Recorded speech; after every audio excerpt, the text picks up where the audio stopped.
الجب وأوحينا إليه لتنبئنهم بأمرهم هذا وهم لا يشعرون وجاءوا أباهم عشاء يبكون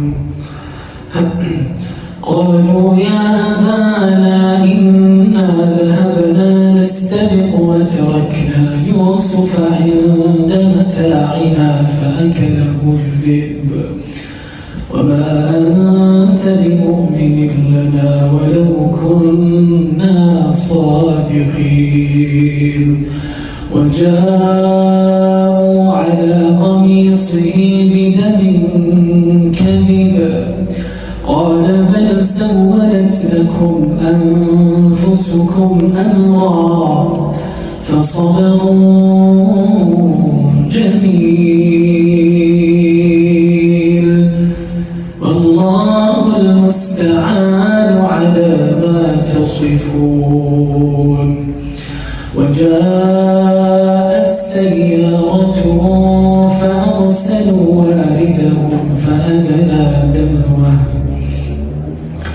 قال يا بشرى هذا غلام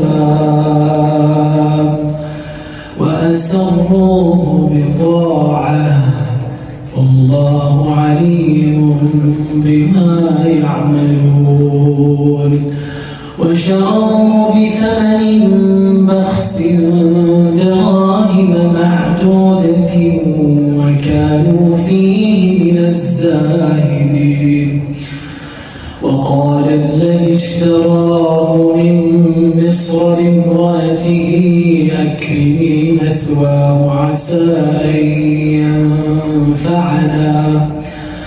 عسى أن ينفعنا أو نتخذه ولدا وكذلك مكنا ليوسف في الأرض ولنعلمه من تأويل الأحاديث والله غالب على أمره ولكن أكثر الناس لا يعلمون ولما بلغ أشده آتيناه حكما وعلما وكذلك نجزي المحسنين وراودته التي هو في بيتها عن نفسه وغلقت الأبواب وقالت هيت لك قال معاذ الله إنه ربي أحسن مثواي إنه لا يفلح الظالمون ولقد همت به وهم بها لولا أن رأى برهان ربه كذلك لنصرف عنه السوء والفحشاء إنه من عبادنا المخلصين بسم الله الرحمن الرحيم الحمد لله رب العالمين وصلي وسلم على نبينا محمد وعلى آله وصحبه أجمعين أيها الإخوة والأخوات Inshallah ta'ala in this session we'll be covering and we'll be exploring this part of this surah, Surah Yusuf. And this part is an extremely important part to me because it relates directly to the sort of societies and environments that we live in today. Yusuf alayhi salam, when he grew up in the house of the Aziz in Egypt as a slave, our Prophet alayhi salam told us about Yusuf alayhi salam that he possessed half of the beauty of this world. So when he grew older, he was extremely handsome. His beauty was even more apparent. So as a young man, Allah Ta'ala says when he grew older in the house, we granted him prophethood. Allah Azza wa Jalla made him a prophet. And then Allah Ta'ala told us, وَكَذَلِكَ نَجْزِي الْمُحْسِنِينَ. Remember this part. Allah said, like that we reward those who do good, the muhsineen. Yani muhsin is one who perfects their relationship with Allah Ta'ala and their relationship with the creation of Allah Ta'ala. They do the best that they can. Ihsan, the Prophet ﷺ defined it when it comes to a relation with Allah Ta'ala. He said, أَن تَعْبُدَ اللَّهَ كَأَنَّكَ تَرَاهُ فإن لم تكن تراه فإنه يراك. That you worship Allah Azza wa Jalla as if you can see Allah Ta'ala, and if you cannot see Allah Azza wa Jalla, you are conscious and you know that Allah Azza wa Jalla sees you. That's how Yusuf alayhi salam was with his relationship with Allah. And he had ihsan when it came to the creation of Allah, that he was good to those who had rights upon him, and he was good to the creation of Allah Azza wa Jalla, starting with those who had the most rights upon him, his parents and his family, and so on. So Allah said, like that we reward those who are muhsin, who do good. Now this matters, because what's coming next is ihsan is one of the greatest things that helps us overcome it. وَرَاوَدَتْهُ الَّتِي هُوَ فِي بَيْتِهَا عَنْ نَفْسِهِ. The woman who raised him in her home, the wife of the Aziz, the Prime Minister of Egypt, she tried to seduce him in her own home. What did she do? This is her house. Yusuf is her servant. She is more powerful than him. So what did she do? وَغَلَّقَتِ الْأَبْوَابِ. She shut the doors, she locked the doors. Yani look, the Mufassirun, when they explain this, they say that there were many doors. She shut every single one of them and locked them so that it was difficult for one to come in. It would take a long time for someone to enter. Complete privacy. Nobody can see them. Nobody knows about them. And then, وَقَالَتْ هِيْتَ, she said, come quickly, I'm ready for you. Yusuf alayhi salam is a young man. And when you're at that phase in life, that's when your desires are high. This woman who is an extremely beautiful woman, who is extremely powerful, she has the authority. If he refuses, she's able to punish him. She's standing there, she's calling him to the act, not the other way around. She says, I'm ready for you, come quickly. And then look at the reaction of Yusuf alayhi salam. His first reaction was, Ma'ad Allah, I seek Allah's protection. I want you just to reflect on that statement. You know how difficult it is for a young man in a situation like that, where all the doors are shut, nobody knows about it, and he's being called to the haram. He's not seeking it, it's calling him to say, Ma'ad Allah, I seek Allah's protection. You know how difficult that is? That's extremely difficult. How are you? MashaAllah, you want to be there? Dad, come sit. You don't want to sit here, but you have to be quiet, huh? He doesn't want the story to continue. قال معاذ الله. He said, I seek refuge in Allah Ta'ala. I seek Allah's protection. Instantly, he sought Allah Azza wa protection from this haram, this matter that's under Allah Azza wa Jalla. But he didn't stop there. Yusuf alayhi salam, there are three matters that he remembered in that moment that stopped him from doing this haram. First, he remembered Allah Azza wa Jalla, the right of Allah Azza wa Jalla upon him, that Allah Jalla fi'ula, he is the one who sees him doing this, because he's a muhsin. He worships Allah Azza wa Jalla as if he can see Allah Ta'ala. Therefore, he does not allow Allah Azza wa Jalla to see him in a situation that he does something that displeases him. That's the first thing. And then he said, إِنَّهُ رَبِّي أَحْسَنَ مَثْوَايَ. Verily my master, i.e. her husband, the Prime Minister, he has been good to me. I cannot go behind his back and betray him by sleeping with his wife. He remembers the wife of the creation. He's a muhsin. And then he says, إِنَّهُ لَا يُفْلِحُ الظَّالِمُونَ. Verily the transgressors, those who transgress the limits of Allah, who oppress themselves by doing that to anger Allah Azza wa Jalla, Allah Azza wa Jalla does not allow them to succeed. Meaning that by me disobeying Allah Azza wa Jalla, I'm never going to succeed. He remembered himself and the right that his nafs has upon him. These three matters in that order stopped him from doing the haram. But what does Allah say after this? وَلَقَدْ هَمَّتْ بِهِ. وَهَمَّ بِهَا لَوْلَا أَنْ رَأَى بُرْهَانَ رَبِّهِ. Certainly she desired him. Imran Aziz, she wanted him deeply. She had a deep desire for Yusuf. And then Allah says, وَهَمَّ بِهَا. And Yusuf alayhi salam desired her لَوْلَا أَنْ رَأَى بُرْهَانَ رَبِّهِ, if he did not receive the evidence from his Lord. Yani, Yusuf alayhi salam would have desired her as well if he did not see the evidence from his Lord. But Allah, with that evidence that he presented to Yusuf, protected him from desiring her. Because Yusuf alayhi salam is a human being. The prophets are human beings. They have the same desires as human beings. Yani they are able to make mistakes like human beings do. But Allah protected him. The Mufassirun, they explain what was the burhan, the evidence that Allah presented to him. They say that it was Yaqub alayhi salam that he saw in that zone, his father, biting his finger. They say that it was angel that inspired him to stop this from doing this. They say that it was Jibreel alayhi salam that came to him and presented this evidence to him that made him firm and stopped him from that. They say that it was what he was told in the well when Jibreel alayhi salam came to him, he remembered it in that moment. They say that he saw the Prime Minister coming to the room, and that was the evidence Allah Azza wa presented to him. All of these are different opinions. Also, the most important thing is that Allah Azza wa protected him with whatever it was.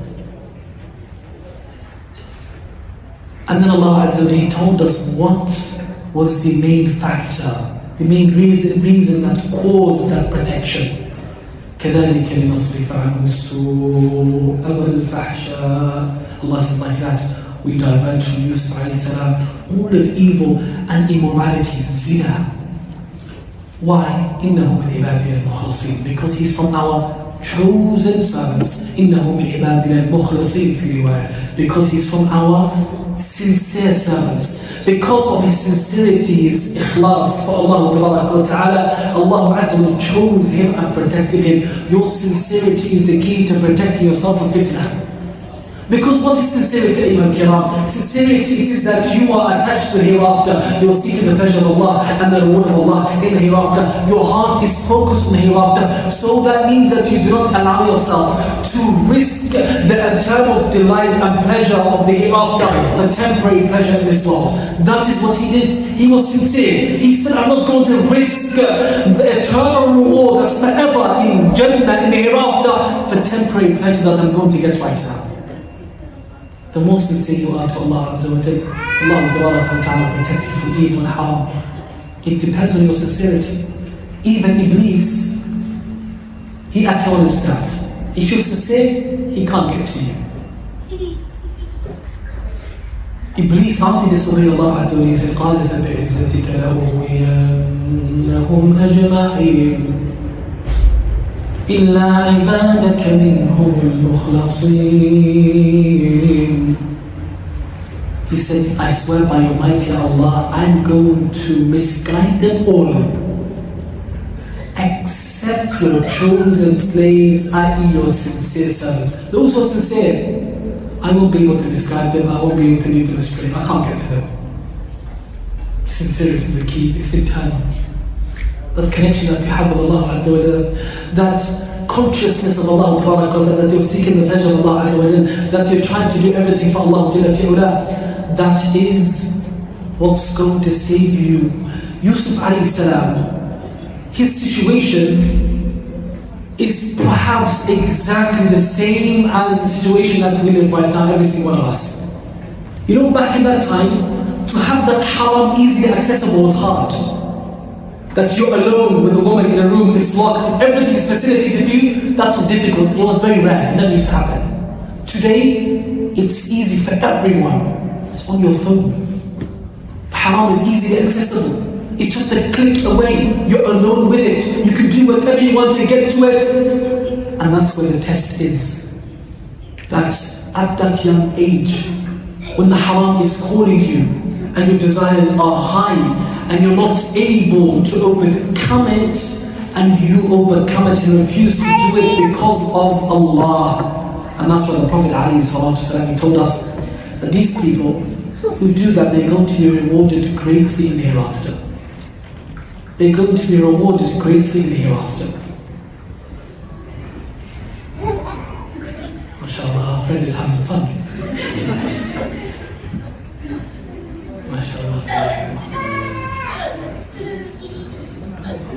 So,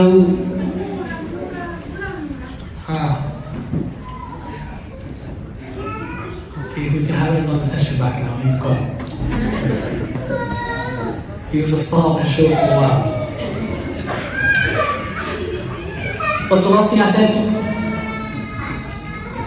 What was the last thing I said? Nobody knows. And he literally was the star. You guys watching him all the time, Subhanallah. What's the last thing that I mentioned before? Great reward. The great reward. At least someone was listening. At least I had one person with me. MashaAllah. Allah Ta'ala is going to reward those individuals who refrain from haram with a huge reward on the day of judgment. The Prophet ﷺ told us, amongst the 7 who will be shaded under the shade of Allah Ta'ala, the day there is no shade except His, the day that the sun is going to be a mile above the heads of the people are going to be drowning in the sweat during the Qiyamah, depending on their sins, terrified, they are scared, they are frightened because they don't know what's going to happen to them. They're going to be people who are shaded under the shade of Allah Ta'ala. They are at ease, they're not fearing when the people fear, they're not scared when the people are scared, they're not grieving, no, nothing, at ease. Amongst them is Rajulun Da'at Allah, a man who was called by a woman. What kind of woman? A woman that was very beautiful and had great status. She called him to haram, to zina, and he responded with Inni akhafullah, I fear Allah. Because it's such a great act, Allah is going to reward him greatly. These deeds do not go unrewarded. Your patience and your self-restraint will be rewarded greatly by Allah Azza wa Jal. But this brings us to another point, Ayyuha al-Kiram, which is that when the haram is so widespread, and when the haram is so easily accessible, is so important, even more important that one protects himself from the haram. Allah Azza wa Jal has not prohibited anything except that He has given us an alternative which is halal, which is permissible. Not only permissible, but Allah loves and is pleased with, and He rewards you for doing it. And that is marriage. The Prophet ﷺ told us to get married early. He told us to not delay it. If you're able to do so, get married. Because it will protect your private parts from haram. It will keep your gaze lowered from looking at haram. And then He said, whoever is not able to do so, upon him is to fast. Because that will be a shield to him. No, look at Yusuf alayhi salam. Yusuf alayhi salam, as soon as he was faced with that, what did he do? He ran away from Imrat al-Aziz. He ran to the door. She chased him. She rips his shirt from behind. Then as soon as she rips the shirt, the Aziz walks in, the Prime Minister. He sees what's going on. He's thinking, what's happening here? And then she plays innocent. She says, what do you think of an individual who tried to harm your family, do evil to your family, except that he's imprisoned or he's punished severely? That's what she said. Even though she's guilty, she wants to pretend to be innocent. But Yusuf alayhi salam, he defends himself instantly. She seduced me, it wasn't me.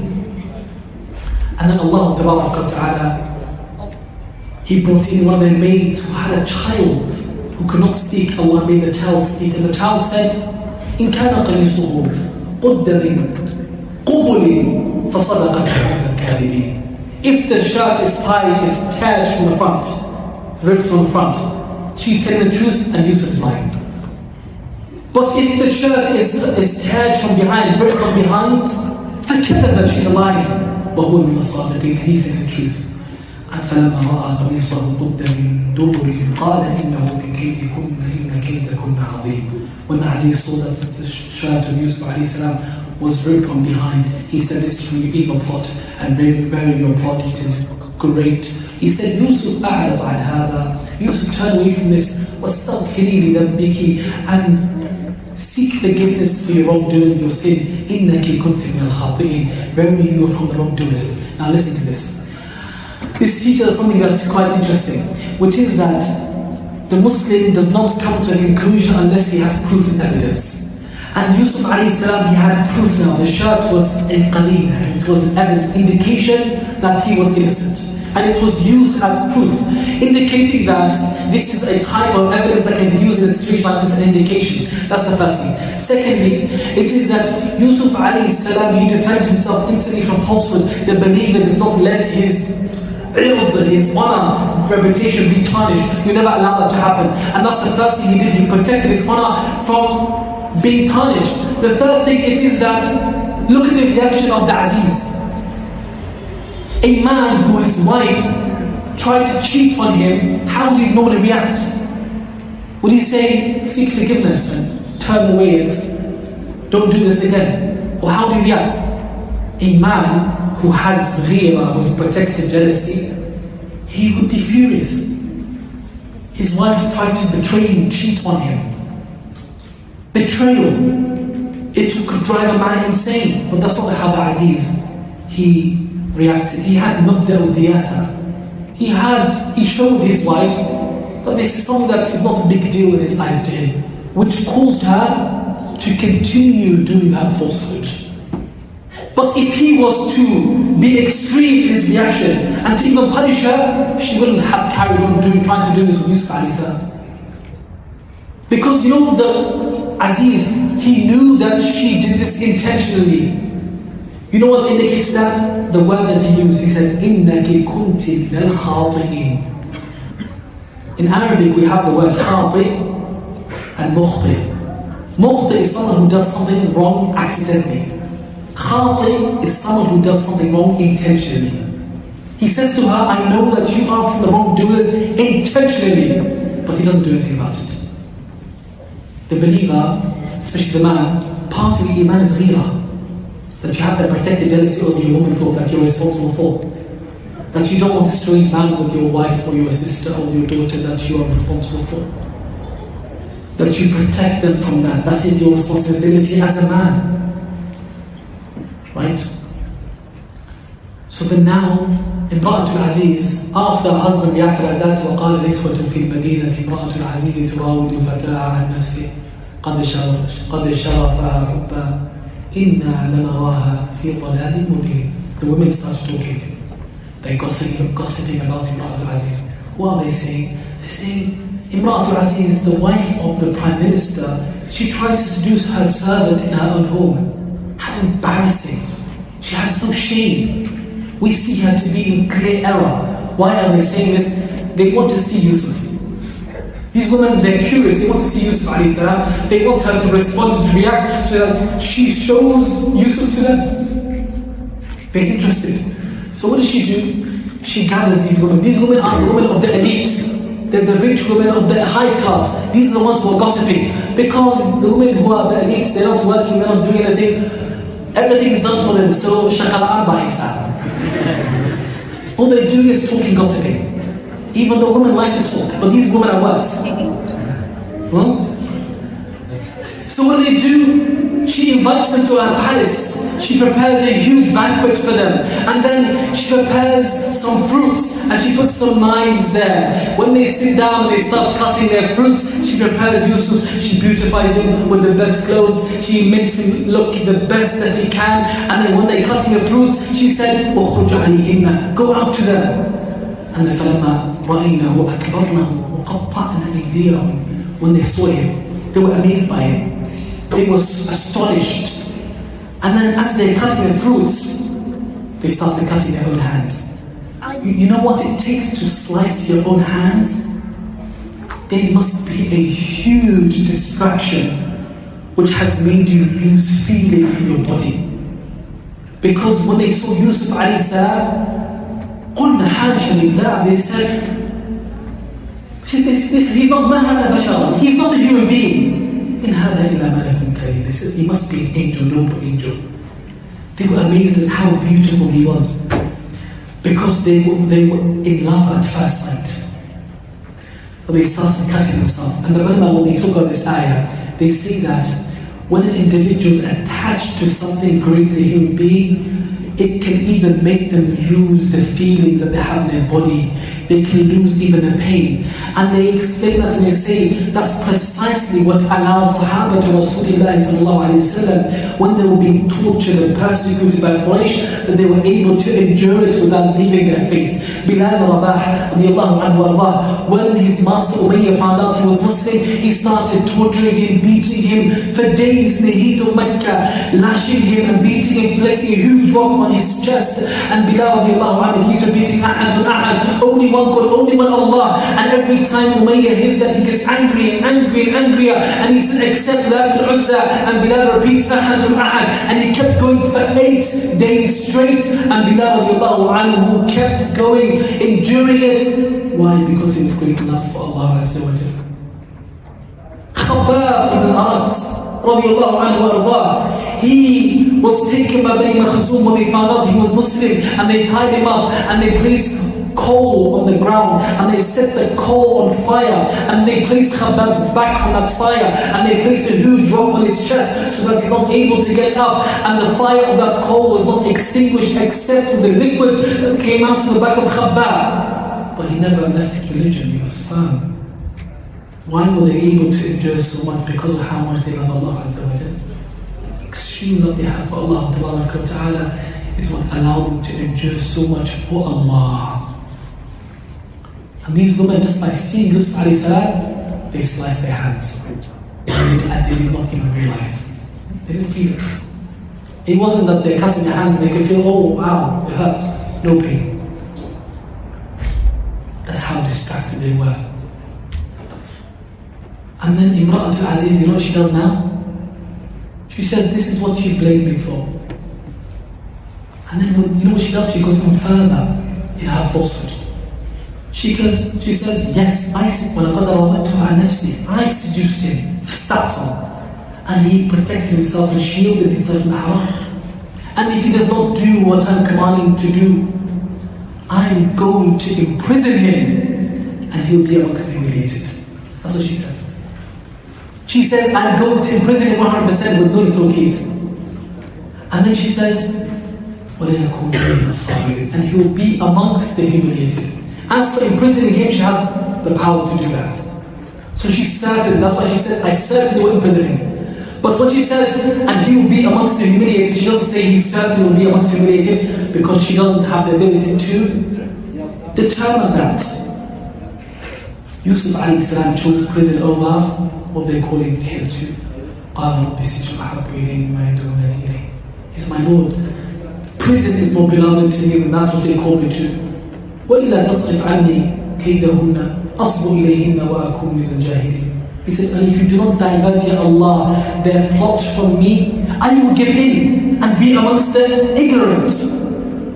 Yusuf alayhi salam, he chose prison over the haram. He chose to protect himself with prison, even though it takes away his freedom. He would rather lose his freedom than lose his Jannah. He would rather lose that delight and that pleasure in this world that's temporary instead of losing the eternal pleasure in the hereafter. He chose that. But he didn't only choose that. Look what he teaches us. He's a prophet of Allah. He's a righteous man. But he teaches us that in order to overcome the haram, you can't do it by yourself. He says, my Lord, if you don't help me to overcome the haram, I will eventually give in. Help me, assist me, divert it from me. He's asking Allah to help. I've done this far so far, but I don't think I can continue. I'm weak. Help me. That's how the believer is. When you're struggling with haram, when you're struggling with evil, it's upon you to do that which you can to protect yourself, and on top of that, ask Allah for His aid and assistance to help you overcome it. Yusuf alayhi salam, he had that option of prison. We have other options. We're not saying go to prison. We're saying get married, right? We're saying take the option that Allah loves. And we're saying to those who are responsible for their children to make it easier and facilitate for young people to get married, right? This is what I believe. I believe it is better that a young person gets married young and even makes mistakes in that marriage, and even if it does not work out, it is 1,000 times better than them doing zina and doing haram. Parents have this mindset, which is that they're young, they're not going to get it right, they're going to make mistakes. Them not getting it right and making mistakes is 1,000 times better than them going and doing zina, which is so easily accessible, doing something that angers Allah Azza wa Jal, that brings down the wrath of Allah Ta'ala and takes away the blessings and barakah in that household. Don't be the one who has that silly mindset that they're young, they're going to get it wrong. Yes, not everyone's going to get it right, but that's better than doing haram, than losing their chastity, because you prevented it from occurring, right? Don't be that parent who makes the haram even easier for their children because of how stubborn you are. Yes, we need to make sure that they're ready mentally, physically, financially for marriage. That's important as well. And that's important to also teach our children, to help them attain that. But we should also make it extremely difficult. The Prophet ﷺ was one who used to make this easier for the people. He used to constantly try to facilitate the idea of marriage for even the poor Sahaba who didn't have anything. They would help them financially to get married so they can protect themselves from haram. And they lived in a society where it was conservative. People are covered up, people are in their homes. You don't see women walking around naked. And the Prophet ﷺ would tell them, get married, don't delay. Imagine the Prophet ﷺ saw how we're living now. He'll probably say to us, it's obligatory for me to get married instantly, immediately. How can one live a single life when there's so much haram around him? And some of the parents, they think that their children are good children, they go to university, they go to education, they're fine, they're going to get married, etc. They're going to be okay, or delay to later on. But what they don't know is that what's happening in university, what's happening in school, behind their back, there's so much haram going on, they have no idea. Some of your children may have lost their chastity and you may not know. Allah Azza wa Jalla highlights that matter to us here in this surah, telling us to take it extremely seriously, telling us that society, what makes it upright, it is preserving the family unit.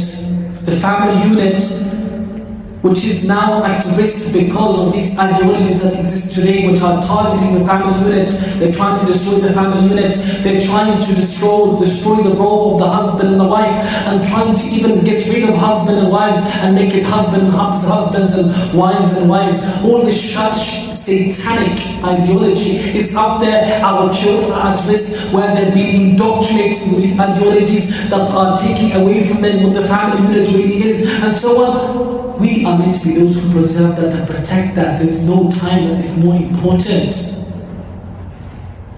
I can't stress that enough. That's how we tackle it, that we do what Allah has legislated for us to protect and safeguard our identity as Muslims, our families, and also the Muslim Ummah as a whole.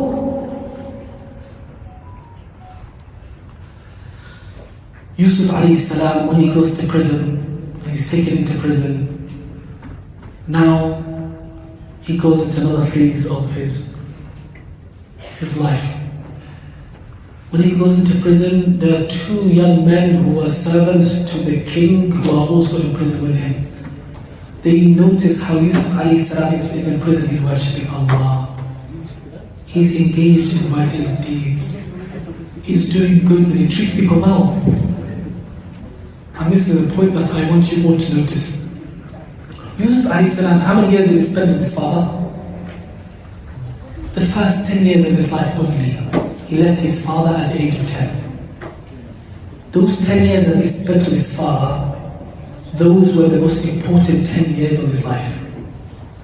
And those are the most important years of any child's life. From the day you're born until the age of 10, these are the crucial years that the parents must take extremely seriously. All of you are going to be parents one day. This is something that you need to listen up to. Your child, from when they're born to the age of 10, are the most important years of their life. Why? Whatever you teach them in these years, that is going to be their identity. That's what they're going to continue to do for the rest of their life. Don't ever take these years for granted or think they're not important. La. Yaqub alayhi salam, he taught his son Yusuf all the righteous matters of upbringing when he reached before the age of 10.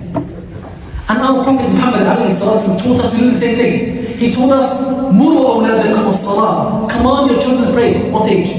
7. That means that he told us, command them to pray at 7. That means that before 7 you should have taught them salah. They should have been exposed to salah and the masjid and so on. And at the age of 7 now, you'll tell them pray. Pray salah al-fajr. Pray Asr, Maghrib, Isha. For 3 years, that's your parents' role. Teaching the child to pray for those 3 years. And then when they get to the age of 10, If they're not praying after you have taught them with love and compassion and mercy for 3 years, telling them, reminding them constantly, if they're not praying after those 3 years, then you're allowed to be harsh, he said, alayhi salatu. Prior to that, you're not allowed to be harsh. It's done with gentleness and a soft approach. When they get to 10 and they refuse to pray or don't pray, they're allowed to be harsh if you've done your role for 3 years. Right? And that also teaches us that our young daughters, we should be teaching the hijab before the age of 10. Because the Prophet ﷺ told us that. He told us to command them to pray at 7. When a girl is praying, what does she need to wear? Hijab. Meaning that she needs to be exposed to the hijab at a young age, knowing that she needs to cover up, so that before she gets to the age of puberty, she knows. This is important. And this is contrary to some of the belief that some parents they have. Now let them be children, dress however they want. When she gets to 15, I'll tell her to wear hijab. She won't wear hijab. Why are some of our sisters struggling with hijab? Because they never got used to it. It becomes hard when you get older. But if they knew it from a young age, that would be their identity. They don't know anything else but hijab. That's important. You need to teach them. One may turn around and say, no, but you shouldn't force the children to do anything at a young age. What do you mean force? The child doesn't know what's right and wrong. The parents is the one who's meant to determine that. When you were young, did you want to go to school? You didn't want to go to school, right? But your parents made you go to school. Why? Because that's good for you. You don't know what's good for you. Your parents must determine that for you. When you're older, you appreciate it. If you didn't go to school, your parents listened to you when younger. I don't want to go to school. When you were older, you had no education, you have no life, and you're an absolute bum, you would be like, I wish my parents didn't listen to me. Why did they listen to me? So anyone who makes that argument, because I saw subhanAllah, some feminists will say, how can you force a child to wear hijab? You're not forcing a child to wear hijab, you're teaching them to wear hijab. They don't know what they need to do. They need to be taught it, like they taught everything else in life. How can someone say, let them make that decision for themselves? What decision is a child making at 5 and 6 and 7 and 8 and 9 and 10? What does he know? That's the parent's duty, to teach them what's right and wrong and raise them upon that. Don't let these Western ideas infiltrate you and make you seem like the dumbest donkey. Because it's so dumb for you someone to make an argument like that. Tell the child to make that choice themselves. They didn't make that choice themselves. What do they know? They don't make any choices. So foolish. So that's what Yaqub alayhi salam did. Look, Yaqub alayhi salam, he raised Yusuf those 10 years upon Tawheed and righteousness and Islam. Yusuf alayhi salam, he goes to a strange land, far away from his father. He's living in Egypt. Some parents today, if their child leaves them and goes to another city to go study, etc., they're terrified. Is he going to be a Muslim still? Is he going to be doing haram, etc.? They're scared. Yaqub doesn't have that fear. His son is in Egypt, far away from him. He has no idea where he is. He doesn't have that fear. And Yusuf alayhi salam, he faced a number of tests. Zina came to him. He refused because of his father's teachings. He's faced with shirk, which is around him. All the people are Muslims. He's worshipping Allah alone, monotheist. Those 10 years helped contribute to that. That's why the tarbiyah is so essential. Even when you live in non-Muslim countries. Yusuf alayhi salam was living in a non-Muslim country. In Egypt, he grew up there. But that tarbiyah his father told him for the first 10 years saved him. That's what we need to do for our children. Raise them upon that tawheed, righteousness, so that it saves them from all the evil that surrounds them. Nobody will be able to teach them anything that contradicts their deen in schools, even nothing. They won't be shaken by anything if you give them that strong upbringing. I remember when I was young, my parents used to, I know my father, may Allah bless him, when I used to go to primary school in the UK, he would, Christmas time when it comes, you know, they do with these festivals and all that stuff, right? So, of course, they are saying things that go against our religious Muslims. Before we go to school, my father would sit us down and he'd explain to us what we believe as Muslims. I'm probably 6, I'm year 2 or maybe year 7, I didn't know year 3, so 7 years old. At that age, I'm young. He would sit us down and he'd say to us, okay, what does Allah say in the Quran? And I remember as a few example, would say, قُلْ هُوَ اللَّهُ أَحَدٌ اللَّهُ الصَّمَدُ لَمْ يَلِدْ وَلَمْ يُولَدْ وَلَمْ يَكُنْ لَهُ كُفُوًا أَحَدٌ. Right? You know something else, what does it mean? It means this, that Allah is one.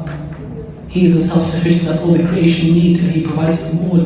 He has no parents, no children, and no one is like Allah Azza wa Jal. Then He will say to us, now you know that, that's what we believe, that's the truth. Don't argue with the teachers, just keep it to yourself. And that's your belief system. Don't let anyone shake you from that, or divert you from that. That conversation that I had, it gave me that, it affirmed for me what I believe. I used to go walking there with my head high. I'm a Muslim, this is all nonsense, but I kept it myself. Why? So that I don't cause friction or issues in school. I keep my faith, you guys, lakum deenukum waliya deen. But those conversations helped a lot. That to the extent that sometimes I'll get excited and I'll be like, you know what, I want to get out of school and give him a speech, and I call him Tawheed. He's mushrikeen. But my father told me, nah, keep it to yourself, don't cause problems. So I said, okay, I'll do this, that, my dad. You see, that's the tarbiyah that you give to parent, your children, it goes very far.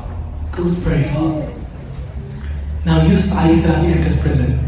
When he enters the prison, these two young men, they notice he's worshipping Allah, he's doing good, they see the goodness in him, they come to him, they both had a dream. And they said, Nabbikna bi ta'wili, inna naraka min al-muhsinin. Tell us our dreams, what they mean. We see you to be amongst the muhsinin, the good doers. You are good in your worship to Allah, and you are good to the creation of Allah. Therefore, give us the interpretation of the dream. Yusuf alayhi salam, he tells them that he informs them that he has knowledge of interpreting dreams. He said that there's no risk of food that's going to come to you as you go to see the dream, except that I will tell you exactly what it means. I know the interpretation. I'm certain of that. Allah told me that. But before he gives them what they want, the interpretation, now he has their full attention and they know he can interpret the dream. What does he start with? Calling them to Allah. He starts with that which is more important, because he has their full attention. He's in prison and he's calling to Allah. And this teaches us that the one who is a believer, no matter what situation he's placed in, he uses that as an opportunity to call to Allah. Whatever you have, you call to Allah. You don't have to be in a specific place or situation to call to Allah. Everywhere you are, you call to Allah. Yusuf is in prison, alayhi salam. These two men, they're asking about something completely different. But he sees their disbelievers, he calls them to Allah before anything else, because it's an opportunity for him to call them to that which is more important. That's how the beginning is. But after he calls them to Allah, he tells them about the interpretation of the dream. One man is going to be crucified, the other one is going to be pouring wine for his master, and he's going to escape, he's going to leave prison. So as for the one he knew who's going to leave prison, Yusuf uses that as an opportunity. He told him, listen, when you leave prison, because you're going to leave soon, that's what your dream means, I want you to convey a message from me to your master, so that I can go out. But what happens? The man leaves prison. When he leaves prison, Shaitan makes him forget. And Yusuf remained in prison for a number of years. Now, after years, what happens? Another dream happens. Yusuf alayhi salam, Allah could have determined that he left at that time, this man didn't forget. But Allah had a better plan for Yusuf. He made him stay a number more years in prison. Yusuf could have left at that time and gone back to being a slave, a servant in Egypt. But Allah made him wait longer because he had something greater in store for him. The king is going to see a dream. He sees that dream, now the man remembers, oh wait, I know someone who can interpret dreams. Then he comes back to you, I'm going to go to Yusuf in prison. He goes to Yusuf alayhi salam. He gets him to interpret the dream. But Yusuf alayhi salam, he makes a request. He says, I want, after the dream is interpreted and conveyed to the king requests Yusuf, this man who knows the interpretation dream, he's very valuable to me. He wants him. Yusuf alayhi salam said, I'm not leaving prison until my innocence is proven. Go to the woman who cut their hands. They'll tell you the truth. I want my name to be cleared. My reputation is essential. And that's important. You're the Muslim. We live in the West, they teach you that, why do you care what people say about you? Why do you care what people think about you? No, the Muslim cares about what people think about him. He cares about what people view him as. Why? Because your honor, your reputation is part of your deen, of your religion, religiosity. Imagine the Prophet ﷺ, he was walking in the middle of the night with his wife Sophia, and two companions see the Prophet ﷺ from a distance. And then they walk away. They see him with a woman. They don't know who the woman is. It's dark. The Prophet ﷺ calls them. He says to them, "Innaha Safiya, verily Safiya." And don't get the wrong idea. Protecting his honor. And he's the best of creation. He doesn't need to do that. They say, "Ya Rasulullah, we never would have doubted you." But he said to the shaitan, he flows through the blood of the son of Adam. He'll make you think things that you normally wouldn't think. So protecting your honor is part of your religiosity. It's part of protecting your reputation. So Yusuf alayhi salam, he said, my name has to be cleared. Once it's cleared, then I'll come. And that was done. And he came out of prison. And now the king wants to appoint him to a role. Yusuf alayhi salam chooses a role that he's appointed to. He said, make me the minister, the treasurer, who's in charge of the finances, because I have the ability to do so. And this teaches something. If you're qualified for something, there's no shame in you saying that I can take on this role, because you know that you're able to fulfill it. And that's part of amana, being trustworthy. Because you know you can do something properly. Putting yourself back when you're able to do something is not humility. Rather, it goes against humility, because someone else may come there who's not qualified and corrupt the whole place.